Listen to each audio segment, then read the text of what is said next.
Thank you for tuning back in. Don't forget to like, subscribe, and of course, hit that bell so you receive your post notifications. Thanks for sharing for any of you who have. I really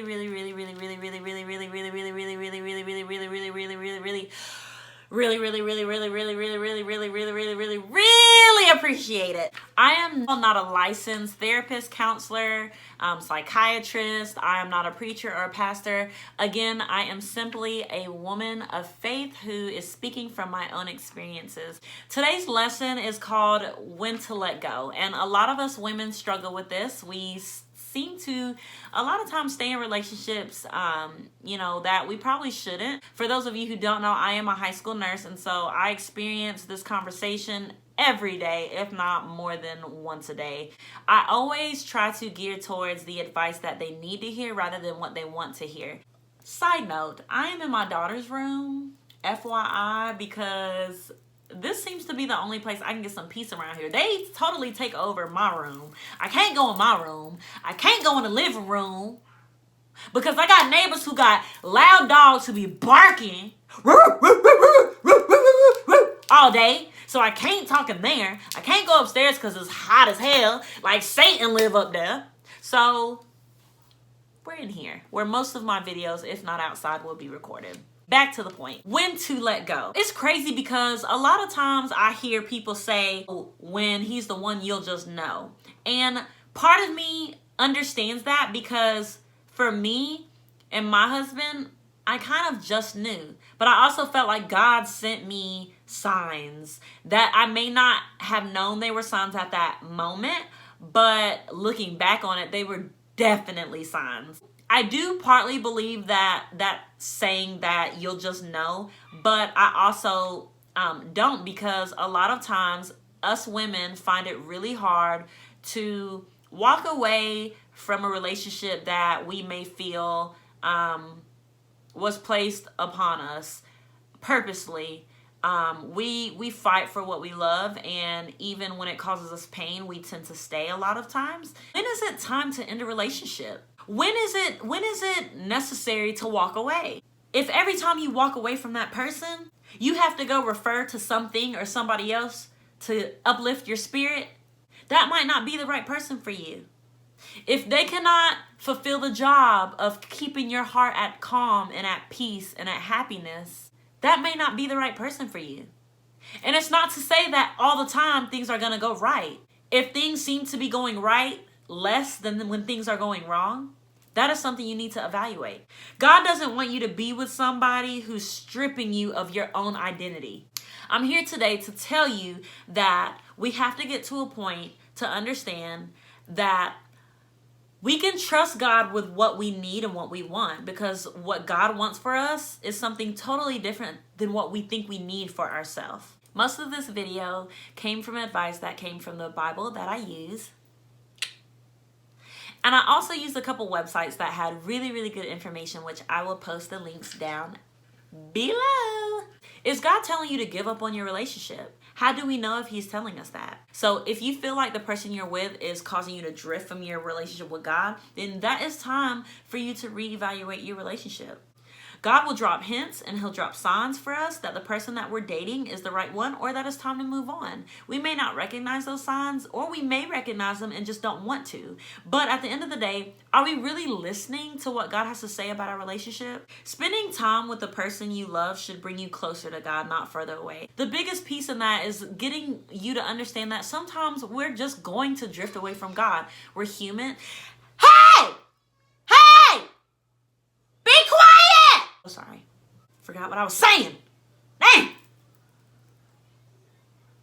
Spending time with the person that you love should bring you closer to God, not further away. And we all fall short sometimes. But if you notice that it's something that constantly is causing you to drift away from God, you need to think about your decision making and if you're truly meant to be with that person. A lot of times, love can really cause us to be blinded, especially for women. We make excuses. Self-love is the best love. If you can't do that, if you can't offer your self-love, how can you offer it to somebody else? If that person is causing you to no longer love yourself the way that you did prior to being with them, you need to evaluate your situation. Satan wants us to be in a relationship that makes us unhappy. Hey!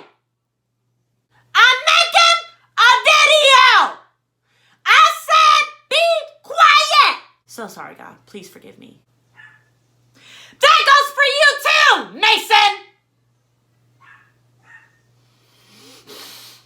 Don't sacrifice what you know you need in a relationship, because I promise you, there's somebody out there who's going to give it to you.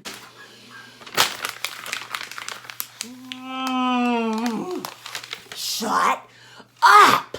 God will talk to you in really mysterious ways. You just have to listen. All those signs means is that that's God working through you to get you to understand what you need for yourself. Now, don't get me wrong. Of course, it's always going to be hard to walk away from somebody, but we're not going to always know why God makes the decisions that he makes. But the goal here is to get you to trust in him, because ultimately, he knows what's best for you. Is your partner treating you bad? Understand this. No relationship is going to be perfect. However, consistent problems is a huge flag. It may be time to move on. If you can't even find a little bit of peace in your relationship, then that means God is not approving that relationship. He ain't put no approval stamp on that relationship, baby girl. It's time to move on. God does not provide sorrow to our lives. So understand that if someone is bringing you sorrow, you need to reevaluate who's actually allowing that into your life. One excerpt that I did get from BeliefNet.com was, if you still aren't sure if this relationship is in God's favor, simply ask him. Pray to God for wisdom and direction. He will help you notice the red flags. He will help you notice the red flags. God tells us to get rid of anything that's hindering our ability to follow him. So if you're in a relationship that's causing a hindrance between you and his relationship, then you need to let that person go. If you feel like your relationship is stripping you of your own identity, your own true self, and who you are as a person, this is a sign that, baby girl, he has got to go. God is telling you to end that relationship. So if you're with somebody who continues to bring evil, baby girl, he needs to be able to work on himself before he gets with you. If the relationship is causing you more and more sin in your life, this is a good sign God is telling you to end the relationship. Because sin is a symptom of our heart's condition. If you're with a man that's causing more sin out of you, then his heart is not in good condition. So how can he offer you a bad heart? Matthew 12 says, make a tree good and its fruit will be good, or make a tree bad and its fruit will be bad. For a tree is recognized by its fruit. A good man brings good things out of the good stored up in him, and an evil man brings evil things out of the evil stored up in him. Whew, that was powerful. If your life is full of more sin than when you first met this person, if you're unhappy with what is coming out of your heart since you've gotten into the relationship, this is a sign God is telling you to end the relationship. Do not ignore the obvious signs. Do not let your desires cloud your better judgment. If you know what God is saying, do not ignore him. It will be hard, but at the end of the day, baby, God got you. Ephesians 5. Where that at? Ephesians 5. Where are you? I'm looking for you. Hooty-hoo! A few moments later. Where you at? 20 minutes later. What the? Still looking. So much later that the old narrator got tired of waiting and they had to hire a new one. So this whole time I could have just went to the table of contents. 1729, found it. Husbands, love your wives just as Christ loved the church and gave himself up for her, to make her holy, cleansing her by the washing with water through the word, and to present her to himself as a radiant church, without stain or wrinkle or any other blemish, but holy and blameless. In the same way, husbands ought to love their wives as their own bodies. He who loves his wife loves himself. I'm going to say that one more time. He who loves his wife loves himself. Y'all didn't hear me. Let me say that one more time. He who loves his wife loves himself. I still love you.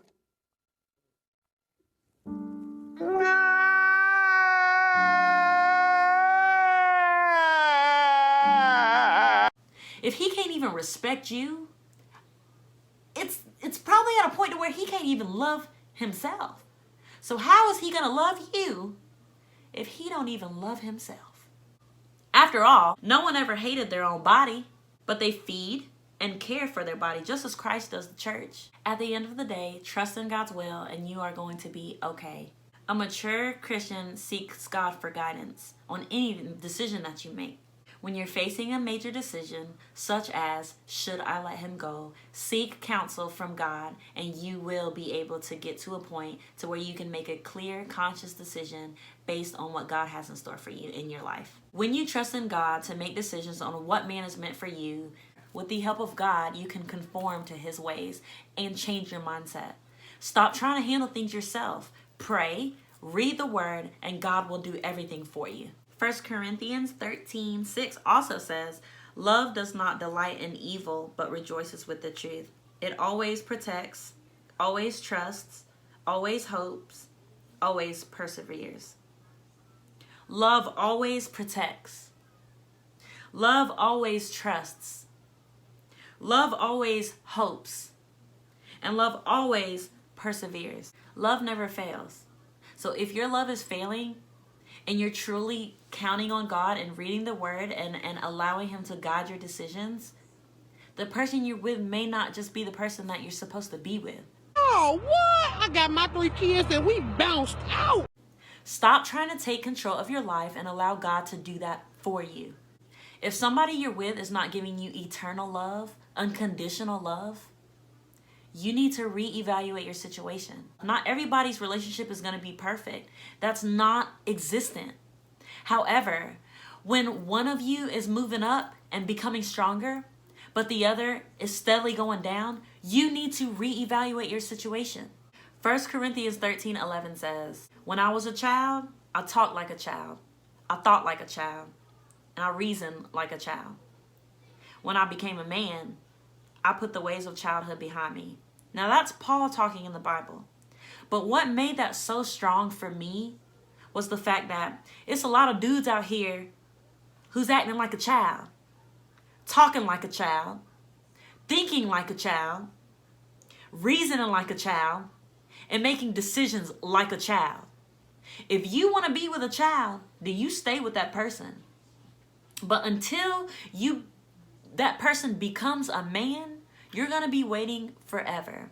And the way that they can become a man is by building that relationship with God. But at the end of the day, if he's not willing to do that, then you need to reevaluate your situation. Before I close, I really want you to ask yourself these questions. Are you both becoming stronger? In your relationship, if you both are not becoming stronger, you need to evaluate your situation. Again, there's going to be times where one seems stronger than the other. And that's okay if it's temporary. But when it starts becoming permanent, it might be time for you to go. Are you constantly trying to make things work? If your answer is yes, you need to reevaluate your situation. Are you hiding part of your relationship from those who you love the most? Family, friends? If the answer is yes, you need to reevaluate your situation. Are you staying just so you can fulfill the dreams that you have for yourself? If the answer is yes, you need to reevaluate your situation. Is the relationship making you question your own values, your own morals, your own faith with God? If the answer is yes, you need to reevaluate your situation. Is the relationship making you question your own values, morals, and faith with God? If the answer is yes, you need to reevaluate your situation. Thank you guys so much. I appreciate you watching this video in its entirety. Thank you for tuning in, and I'll see you guys next week. Peace out.